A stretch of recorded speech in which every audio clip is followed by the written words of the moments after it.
Saudara Wakil Bupati Aceh Barat Daya Muslizar melantik 147 pejabat eselon 4 di Aula Masjid Set Dakap setempat belum lama ini. Berikut informasi selengkapnya. Pelantikan 147 pejabat eselon 4 dan pengawas ini berdasarkan surat keputusan Bupati Aceh Barat Daya nomor BKPSDM 821.24/231/2019. Dalam sambutannya, Wakil Bupati mengatakan mutasi dan pelantikan ini selain untuk penyegaran organisasi, juga upaya pembinaan karir ASN, sinkronisasi tupoksi, sekaligus peningkatan kinerja organisasi. Semua ini tentu saja dalam upaya memberikan pelayanan yang baik kepada masyarakat.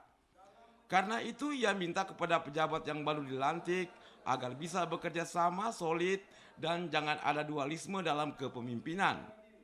Penyesuaian diri dengan lingkungan kerja baru bagi yang terkena reposisi tidak bisa menjadi alasan untuk tidak berkomunikasi dengan bawahan. Walaupun ada 5 dari 152 pejabat dengan eselon yang sama terkena bangku panjang. Dalam melaksanakan tugas itu, saudara harus bekerja dengan sepenuh hati, kemudian berhati-hati, jangan sesuka hati, dan yang paling penting, berbagi hati.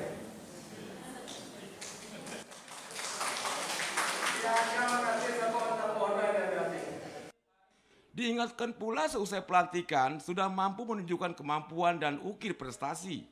Jabatan itu bonus dari pimpinan dan belum tentu ada yang pintar mendapat amanah. Ini artinya hindari kecurangan dalam bekerja dan jangan sembunyi-sembunyi kalau tidak mau terjerat hukum. Tim Liputan TVRI melaporkan dari Abdia.